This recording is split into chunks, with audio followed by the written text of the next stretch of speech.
मैं हूं फैयाज। आंखों देखी में आपका स्वागत है। आज हमारे स्टूडियो पर सीपीआईएम के कद्दावर नेता अशोक शाह साहब यहाँ पहुँचे हुए हैं। इन्हीं से हम जानने की कोशिश करेंगे कि इतना बड़ा महाधरना आज 33 दिनों से 33 डेज से लगातार और कंटिन्यू धरना पर बैठे हुए हैं महागामा अनुमंडल के बिल्कुल करीब। आखिर इतना बड़ा कदम क्यों उठाना पड़ा? सर, सबसे पहले आपका आंखों देखी न्यूज चैनल के ऑफिस में स्वागत है। सबसे पहले हम आप इस आंखों देखी चैनल को बहुत बहुत शुक्रिया करते हैं। सबसे पहला सवाल सर कि आज 33 दिनों से आप कंटिन्यू धरना पर हैं, क्यों ऐसा करना पड़ा? देखिए फैयाज साहब, हमारा ये आज 1 महीना तीसरा दिन महाधरना और सत्याग्रह का कार्यक्रम चल रहा है। और हम लोग उसके पहले भी ये जो ललमटिया इलाके का जो भूविस्थापित विस्थापन पुनर्वास का सवाल हम पिछले दिनों से लगातार साल भर से करीब उठा रहे हैं। और इसी मांग को लेकर हम लोगों के साथ अनुमंडल पदाधिकारी और एशियन महाप्रबंधक के साथ 14/3/2024 को एक समझौता हुआ था।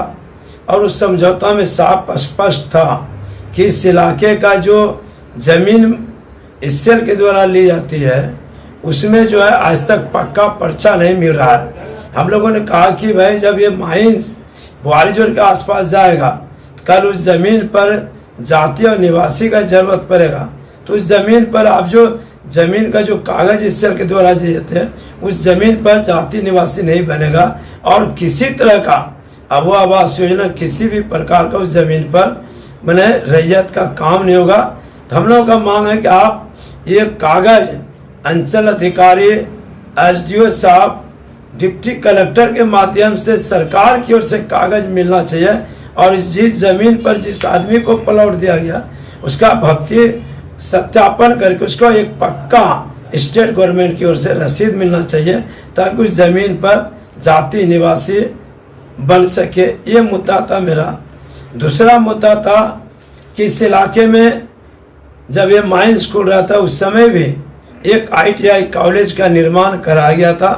और वो ITI कॉलेज इसके लिए कि जिस आदमी का जिस रैयत का जमीन जाएगा, जैसे 1 एकड़ में 1981 में नौकरी मिलता था और जो नौकरी 1 एकड़ के बाद जमीन जिसका नहीं पुरता था, ऐसे प्रभावित बच्चे को ITI में ट्रेन करेंगे और आज महत्व परियोजना में नौकरी देंगे। इस सवाल पर एक ITI खोला था और उसी के क्रम में 16 जून 1992 को जो ITI ट्रेन था ललमटिया से उसको नौकरी दिया गया। और उस समय भी मार्क्सवादी कम्युनिस्ट पार्टी के लड़ाई के आधार पर, वो आंदोलन के आधार पर उस समय नौकरी मिला। और उसके बाद 92 के बाद जो ITI प्रशिक्षित नौजवान जो ललमटिया से किए उसको नौकरी नहीं देना, उन लोगों ने नौकरी नहीं देने के चलते वो हाई कोर्ट गया और हाई कोर्ट में भी उनके पक्ष में ऑर्डर हुआ। और यहाँ के CGM उस समय और CMD साहब ने कहा कि जब हुर्रा से माइंस खुलेगा तो आप लोग को नौकरी देंगे। इतना 15-16 साल के बाद भी आज तक उस लड़के को योगदान नहीं करा। उसी सवाल पर 14 मार्च को समझौता हुआ था कि हम जितने भी ITI नौजवान हैं और प्रभावित बेरोजगार नौजवान उसको हम नौकरी देंगे राजमहल परिणाम में। ये समझौता होने के बावजूद भी एशियन महाप्रबंधक इसको लागू करने में अभी तक नाकाम रहे हैं। हम लोग ये 33 दिन का आंदोलन में हम लोगों ने कहा कि अविलंब जो समझौता 14/3 को हुआ उसको लागू करो। और उसी के फिर क्रम में 23 अगस्त को फिर से बैठक हुआ। उसमें अनुमंडल पदाधिकारी महागामा, एशियन महाप्रबंधक और तमाम जो हमारा जो 18 सूत्री मांग है उस मांग के तमाम पदाधिकारी को अनुमंडल पदाधिकारी साहब ने अपने कार्यालय में बुलाया और उस मांगों पर तमाम पदाधिकारी ने सहमति जताया है।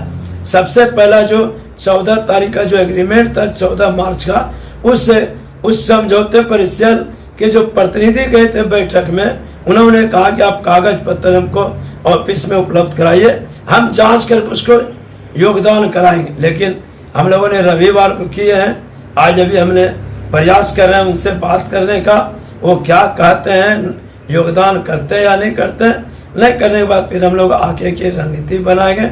हम लोग आज भी मांग करते हैं कि शहर महाप्रबंधक जो ITI ट्रेन नौजवान है, जो प्रभावित नौजवान है, उनको आप रोजगार दीजिए। देखिए हेमंत सोरेन सरकार भैया सब एक कानून भी बनाया झारखंड के अंदर कि 75% नौजवानों को जो भी आउटसोर्सिंग कंपनी है उस कंपनी में योगदान नौकरी रोजगार देंगे। लेकिन हेमंत सोरेन सरकार में भी यहाँ के मंत्री दीपिका सिंह पांडे हैं, इन्होंने जब MLA थे उन्होंने इस सवाल पर, रोजगार के सवाल पर हजारों हजार नौजवानों को अडानी कंपनी का घेराव किया था और उस समय भी कागज पत्र तमाम गोड्डा जिला के नौजवानों से कागज पत्र लिया। लेकिन आज भी मंत्री रहने के बावजूद भी उनको याद नहीं हो रहा है माननीय मंत्री दीपिका सिंह पांडे को कि हमने जो लड़ाई लड़े थे और उस लड़ाई का आधार पर आज भी एक भी नौजवानों को रोजगार नहीं मिला। उनको हम याद कराते हैं आपके चैनल के माध्यम से माननीय दीपिका सिंह पांडे जी को कि आप अविलंब ये जो राजमहल परियोजना हो, अडानी कंपनी हो राशि में जो मंटो कार्लो कंपनी है, इन कंपनी में आप खुद अभी सरकार के मंत्री हैं, आपको इंसेंटिव लेके ऐसे बेरोजगार नौजवानों को नौकरी दिलाने में आप मदद करें। हम लड़ाई लड़ रहे हैं, हम संघर्ष कर रहे हैं, इस संघर्ष के आधार पर उस नौजवानों को आपका भूमिका होकर के नौकरी मिले, ताकि यहाँ के नौजवान झारखंड छोड़ के, महागामा छोड़ करके, बारी जो छोड़ करके दिल्ली कलकत्ता नहीं जाए। ये भी मेरा लड़ाई है। अगर माननीय मंत्री कृषि सहकारिता मंत्री अगर ये नौकरी दिलाने में विफल रहती है और इस लड़ाई जो हमारा महाधरना सत्याग्रह का कार्यक्रम चल रहा, अगर ये नौकरी दिलाने में अगर ये पहल नहीं की तो हम पूरे विधानसभा में तमाम एक एक जनता के बीच में, एक एक घर में, एक एक नौजवानों को हम बताने का काम करेंगे कि आपका जो महागमा विधानसभा की जो विधायिका है, जो मंत्री है, इनको आप योगदान दिलाने में, इन नौकरी दिलाने में इनका कोई भूमिका नहीं रहा, कोई रुचि नहीं रहा। हम ये बीच हम बेरोजगार नौजवानों को और ITI नौजवानों के बीच में हम जाएंगे। दूसरा जो प्रयास साहब सवाल है कि गंगा पंप नहर, बरसों से गंगा पंप नहर 1982-81 में निर्माण हुआ और उनके नाम पर सेंट्रल गवर्नमेंट हो चाहे स्टेट गवर्नमेंट करोड़ों सौ रुपया हर साल उसके रिपेयरिंग के नाम पर खर्च किया जा रहा है, लेकिन गंगा पंप नहर चालू नहीं हुआ। यहाँ तक कि जो माननीय सांसद हैं निशिकांत दुबे जी और यहाँ के मंत्री दीपिका सिंह पांडे, ये माननीय सांसद महोदय भी और मंत्री महोदया भी एक भी सवाल को नहीं उठाया कि करोड़ों करोड़ सौ खर्च हो रहा है रुपया गंगा पंप के नाम पर। उस गंगा पंप को चालू नहीं, हम लोगों ने सत्याग्रह के माध्यम से हम लोगों ने सिंचाई विभाग के स्कूटी को जो SDO साहब बुलाए थे, हमने कहा करोड़ों करोड़ जो आप जनता की पैसा को किसानों के खेत में पानी के नाम पर जो आप लूट मचाए, ये लूट को बंद करिए और इस किसानों के खेत में गंगा पंप नहर को विलंब चालू किया जाए ताकि यहाँ के किसानों को हमेशा पानी मिल सके, हमारा किसान बेरोजगार नहीं हो, हमारा किसान का बच्चा बेरोजगार नहीं हो, दिल्ली कलकत्ता नहीं जाए। इस सवाल पर हुआ। तीसरा एक जो महत्वपूर्ण और बैठक कि जो पूरा महागामा अनुमंडल में सैकड़ों हर गांव में गरीबों के पास बिजली बकाया है। हम लोगों ने कहा भाई पिछले दिनों से लॉकडाउन हुआ, फिर महागामा अनुमंडल अकाल और सुखाड़ के चपेट में है, लॉकडाउन एक साल रहा, फिर अकाल बुरी तरह हुआ।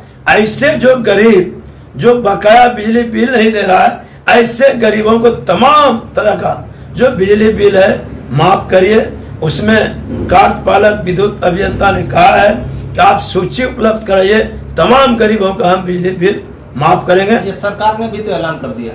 देखिए सरकार हमारे दबाव में, उन्होंने सरकार देख लिया कि इस सवाल को सत्याग्रह में आंदोलन चला रहा है, अगर हम माफ नहीं करेंगे पूरे झारखंड के अंदर मार्क्सवादी कम्युनिस्ट पार्टी, हमारा जो कमजोरी है हमारा जो हेमंत सोरेन सरकार का जो कमजोरी है ये उजागर करेगा। मेरे सत्याग्रह के आधार पर हेमंत सोरेन को झुकना पड़ा और तमाम गरीबों का बिजली बिल माफ करना पड़ा। आज तक आप बताइए फैयाज साहब, 200 यूनिट बिजली का हम लोगों ने साल भर से लड़ाई लड़ रहे थे। हेमंत सोरेन समझ गया कि लड़ाई सत्याग्रह चल रहा है लाल झंडे का, अगर ये 200 यूनिट का बिजली बिल माफ नहीं करेंगे हमको मुश्किल होगा चुनो, और उनको मजबूर होकर ये झारखंड सरकार को माफ करना पड़ा। और हमने कहा जुलाई से एक भी गरीबों के यहाँ, सभी गरीबों के यहाँ जीरो बिल जाए, बिल अगर गया फिर आप पर कार्रवाई करेंगे और हम लोग आंदोलन में उतरेंगे। उन्होंने स्कूटी बिजली विभाग ने कहा कि जीरो बिल जाए। ये हमारा महाधरना चलते हैं। इस सत्याग्रह के आधार पर हेमंत सोरेन सरकार को झुकना पड़ा और झुक करके इस गरीबों को हम लाभ दिलाने में कामयाब हो रहे हैं। तीसरा जो सवाल है, हम लोगों ने कहा राजमहल परियोजना का डिस्चार्ज पानी, फैयाज साहब हम लोग पुराना 2016 में 3 महीना 4 महीना 16 दिन लड़ाई चला था और उस लड़ाई के आधार पर चाहे महागामा का सुंदर जलाशय योजना हो, मेहरमा का सोनपुर बियर हो, गंगटी का भोरा डैम हो, उस समय 4 महीना 16 दिन आंदोलन के आधार पर ये झारखंड सरकार को झुकना पड़ा और उस समय निर्माण हुआ। मेरा उस समय भी मांग था कि निर्माण के साथ साथ जो छोटा छोटा केनाल है, जो डार है, बांध है, वो जो मृत पड़ा है उसको चालू करके हर महागामा अनुमंडल के किसानों को खेत में पानी पहुंचाने का आप गारंटी करें। लेकिन 16 के बाद चाहे यहाँ के माननीय सांसद निशिकांत दुबे जी हो, जो बड़ी बड़ी बात करते हैं हेलीकॉप्टर का, हवाई जहाज का, रेल का, लेकिन किसानों के खेत में पानी पहुंचे ये माननीय सांसद निशिकांत दुबे को चिंता नहीं। हम लोगों ने इस सवाल को उठाया कि सुंदर जलाशय से चाहे जो है दरवेचक से कनक कित्ता होते हुए सामूचक भोजूचक से होते हुए सिनपुर सरोतिया से टिग्गी तक, उधर भंडारीडी होते हुए बेल्डिया तक, इधर भांजपुर से होते हुए खोरत तक पानी पहुंचाने का काम करो। ये यहाँ के दीपिका सिंह पांडे जो कृषि मंत्री हैं, उन्होंने भी एक सवाल विधानसभा में नहीं उठाई। 5 साल होने जा रहा है, न तो माननीय सांसद लोकसभा के अंदर उठाए, सिर्फ माननीय सांसद को एक के अडानी को साहबगंज से पाइप के माध्यम से पानी पहुंचे, अडानी का लाभ हो, अडानी कंपनी नुकसान में नहीं जाए, उसके लिए जी जान यहाँ के माननीय सांसद गोड्डा के सांसद उस पर लगा रहे हैं। लेकिन महागामा विधानसभा की जनता किसानों के खेत में पानी पहुंचे, इसके लिए माननीय सांसद को, माननीय विधायिका को इसका चिंता नहीं है। हम लोगों ने चिंता की है इस आंदोलन, इस सत्याग्रह के माध्यम से, चाहे जितना भी हमको लड़ाई लड़ना पड़े, जो हमारा 18 सूत्री मांग है, इस मांग के लिए जितना भी हमको लड़ाई लड़ना पड़ेगा हम लड़ेंगे और हर किसानों के खेत में पानी पहुंचाएंगे, पुराना बिजली बिल माफ कराएंगे, नौजवानों को रोजगार दिलाएंगे, ITI प्रशिक्षित को नौकरी दिलाएंगे। इस सवाल पर जितना भी हमको लड़ाई लड़ना पड़ेगा प्रयास हम लड़ेंगे। इस संकल्प के साथ हम सत्याग्रह में बैठे हैं। अब तक कितने जो आप लोगों का मुद्दा था, उन मुद्दाओं पर कितना आपको आज तक सफल मिला, कामयाबी मिली, और कब तक ये लगता है कि और फुल आप कामयाब हो पाएंगे? देखिए एक बात, हम तो कामयाब हो गए, चूंकि 23 अगस्त को हमारी बैठक अनुमंडल पदाधिकारी के यहाँ तमाम पदाधिकारी के द्वारा बुलाया गया था। उस बैठक में 18 मुद्दा पर संबंधित जो पदाधिकारी है वो पदाधिकारी सहमति जताए काम करेंगे। मेरा तो पूरा हुआ है मांग को। अब ये देखना है, जो एक ही सवाल है जो IT प्रशिक्षित का जो नौजवानों का रोजगार का सवाल है। कितने लोग हैं? 222 लोग हैं। आप देख रहे हैं आंखें देखी।